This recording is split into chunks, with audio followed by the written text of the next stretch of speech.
Well, now we need some dramatic organ music, dun, dun, dun, dun, to find out if anybody watched the AEW programming on April 16th, and if so, how many, and what did they like and what did they not?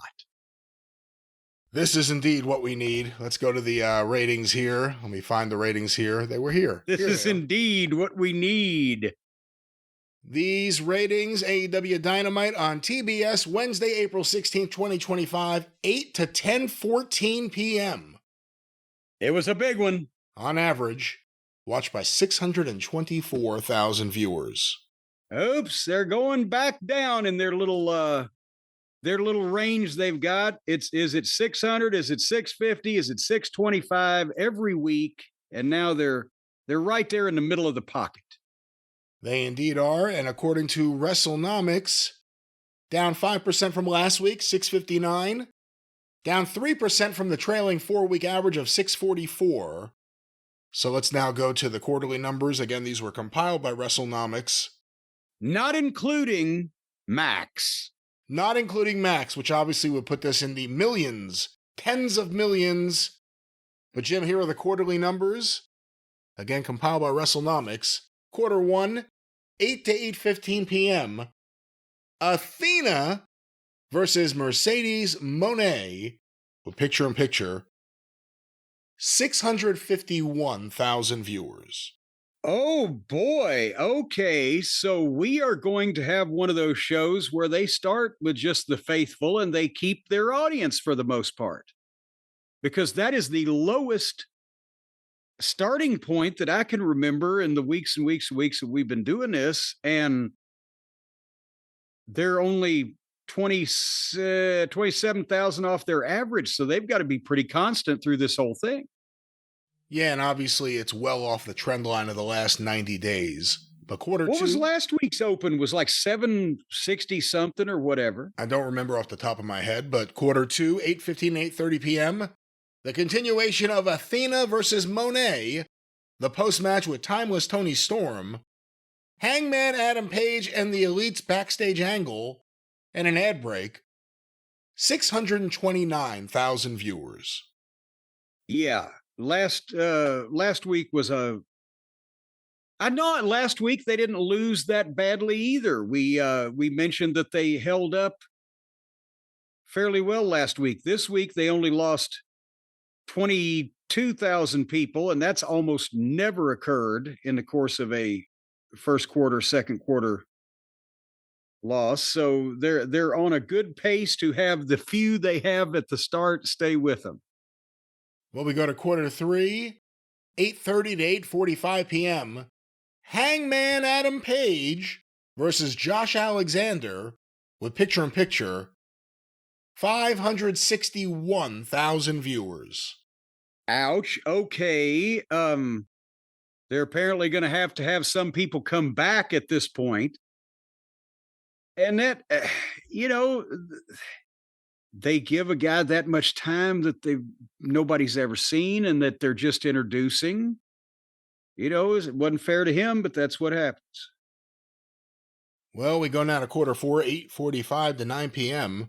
The continuation of Alexander versus Hangman, the post-match with the Don Callis family, an ad break, the Patriarchy's backstage angle, and a recap of Collision. 611,000 viewers. Good Lord. So 50,000 came back suddenly after they lost 39. They lost 68 and 50 came back.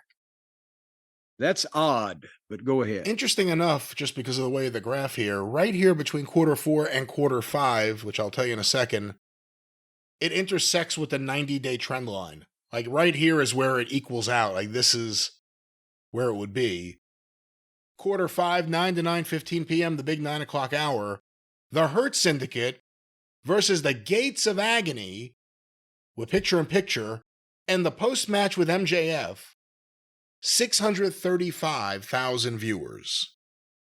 Boom, they're back up to the best quarter that they've done since the start.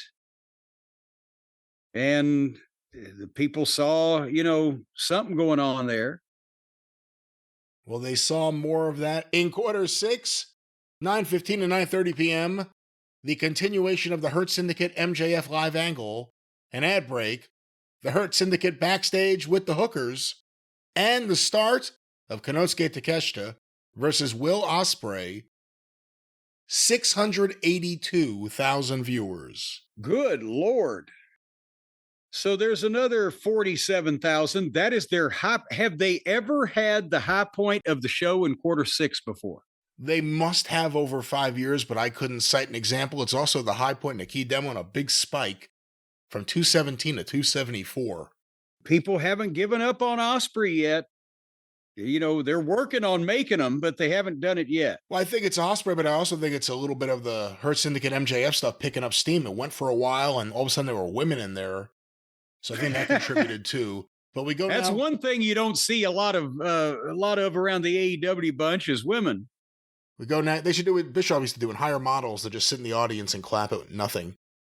Let's go now to quarter 7, 9:30 to 9:45 p.m. Konosuke Takeshita versus Will Ospreay continued with picture-in-picture. 681,000 viewers. And they held them. Not bad. You know, again, that's a thing.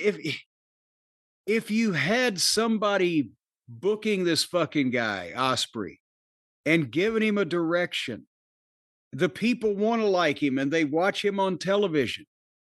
If there was somebody to produce him and give him some coherent thing and an opponent that you were setting him up for this goddamn dynamic confrontation down the road, not because it'd be a great dream match, but because everybody's going to want to see what's going to happen when these two guys fight, you've got something. Because Tony can't even run the people away from Osprey with his rotten booking. So that means that you've got something there they could take advantage of if they knew what they were doing. Well, we go now to quarter 8. I remind you, we have a 14-minute overrun. That's a quarter right there. Quarter 8, 9:45 to 10 p.m. Konosuke Takeshita versus Will Ospreay continued.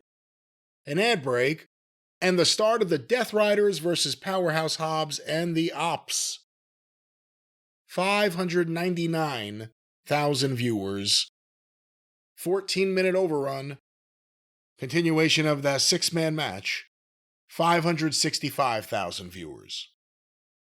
Yeah, see, that's what happened at the end is they stuck Moxley out there. That's right. And he does what he always did. And they lost 126,000 people from quarter 7 through the end of quarter 9, might as well say. The best parts of the show are the parts of the show that gained and picked up steam. The MJF Hurt Syndicate stuff and Ospreay Takeshita. Again, acknowledging everything you thought of the match. When you look at the other matches on this show, that's the match that stands out. You know it's Will Ospreay. You're going to get something out of it. Moxley, they went away. They completely went away for Alexander versus Hangman Adam Page, coming out of the Hangman Adam Page Young Bucks backstage angle. They got a couple things. Well, at least instead of starting big and dropping steadily, now they're starting but they go up and down in the middle. There's something to be said for going up and down in the middle, Brian.